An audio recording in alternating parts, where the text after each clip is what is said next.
We are currently in the laboratory where drones are being prepared for combat use. Here the guys are soldering boards, soldering initiation boards, modifying drones to make them usable in combat situations. This equipment, it should be understood, can be faulty. Initially we take it out of the box, connect it to a computer. We check the motor rotation for functionality, reflash them, then take the board, our boards that we use. We attach it to the flight controller, assemble, twist, and then test it.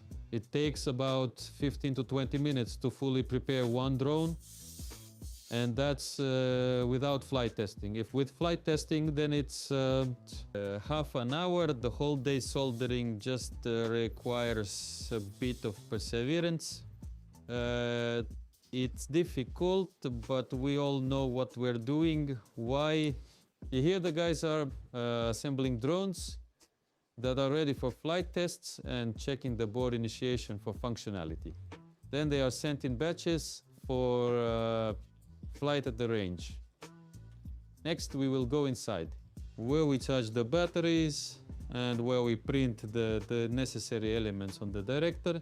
Here is where the 3D printer is working, and here are the finished parts that we insert into each drone. This is where the batteries are charged.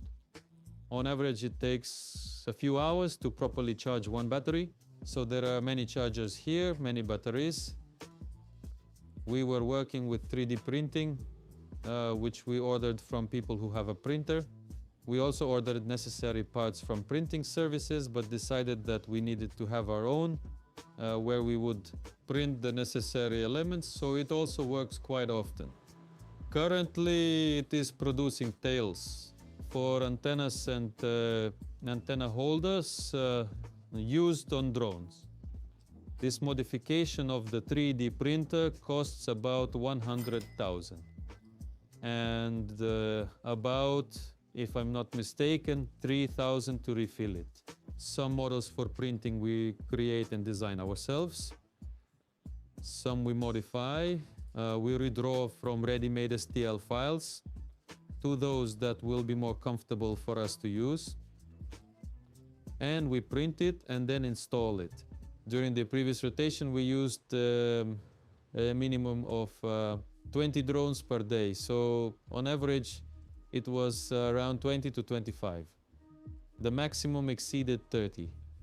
This was during active enemy operations.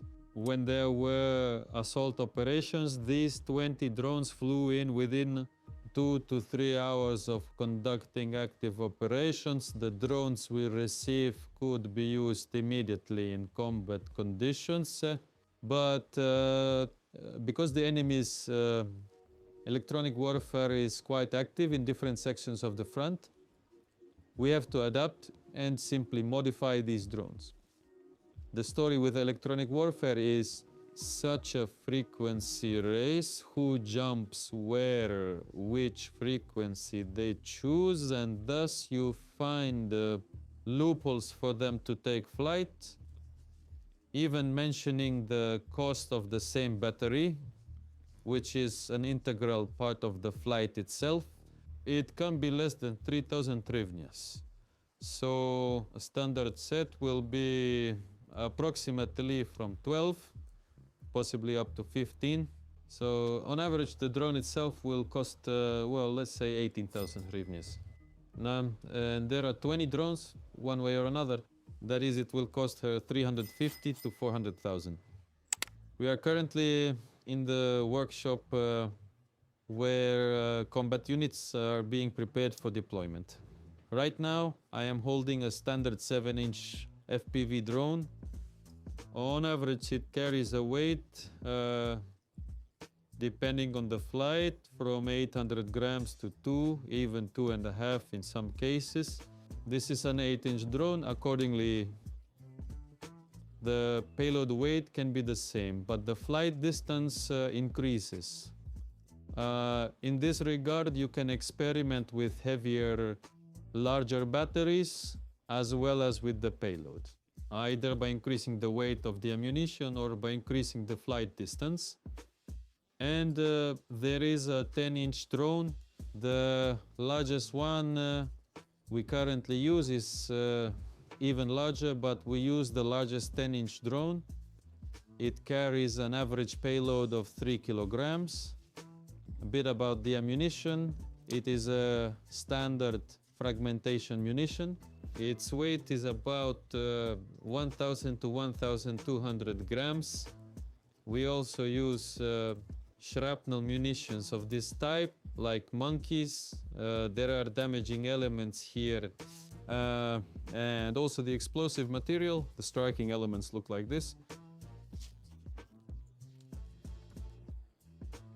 Balls made of hardened steel.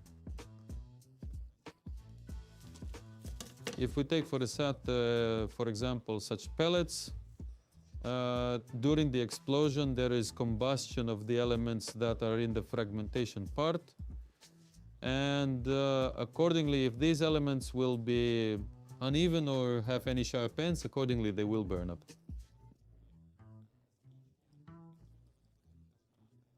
If we speak about these perfectly round balls, they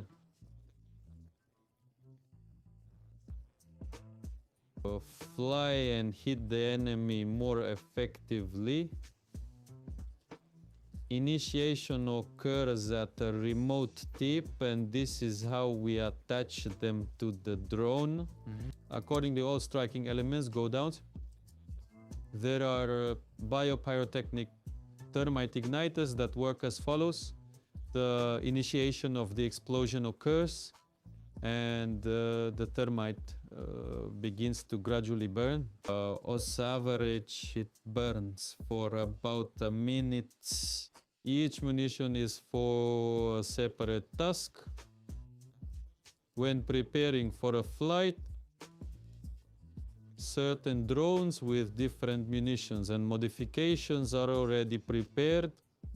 If we talk about the equipment, it is standard cumulative. If we talk about damage to personnel, it's shrapnel. If speaking about fortifications, those are landmines. If, for example, you need to burn dry vegetation, then this accordingly is an igniter. As I mentioned, there is a story as if you are in some kind of media show business.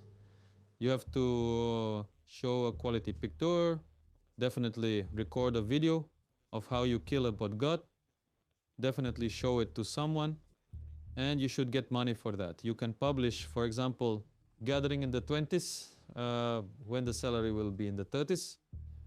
Your coverage will drop, you won't receive any funds. But people have donated and continue to donate. I will say that there are certain waves, because I am constantly collecting for the unit.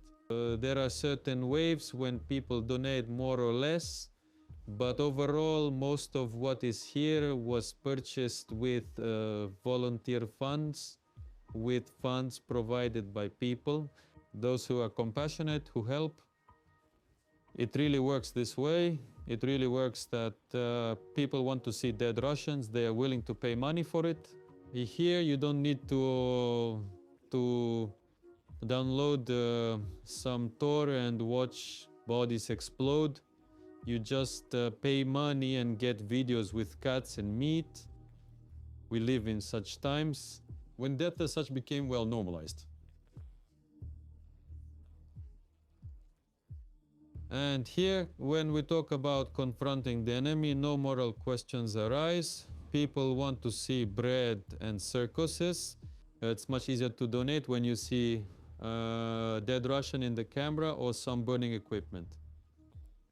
This increases the desire to see more of this Russian carnage, and that's why people are willing to pay for it.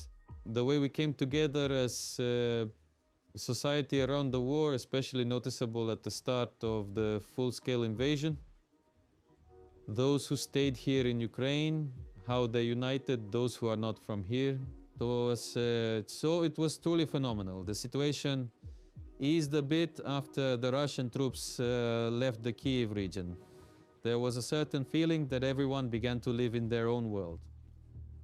Gradually. You arrive in Kiev, everyone walk around in cafes, they sit in bars, everything is okay.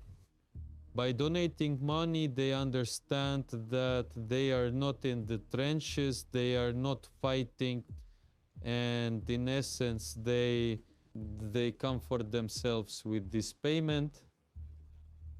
Perhaps this is not a popular opinion, and it might somehow offend those who donate, but most of the equipment that is there is all funded by caring people who see the bank and continue to send donations. Therefore, this is also one of the key aspects of ensuring our results on the battlefield. That is, if funds are not poured into all this, we will not be able to develop. We will remain at a certain stage of development, and the effectiveness of our work will decrease every month. Follow the link in the description of this video. There is our jar. Throw in your donations, money there, and you will see the results of effectively done work.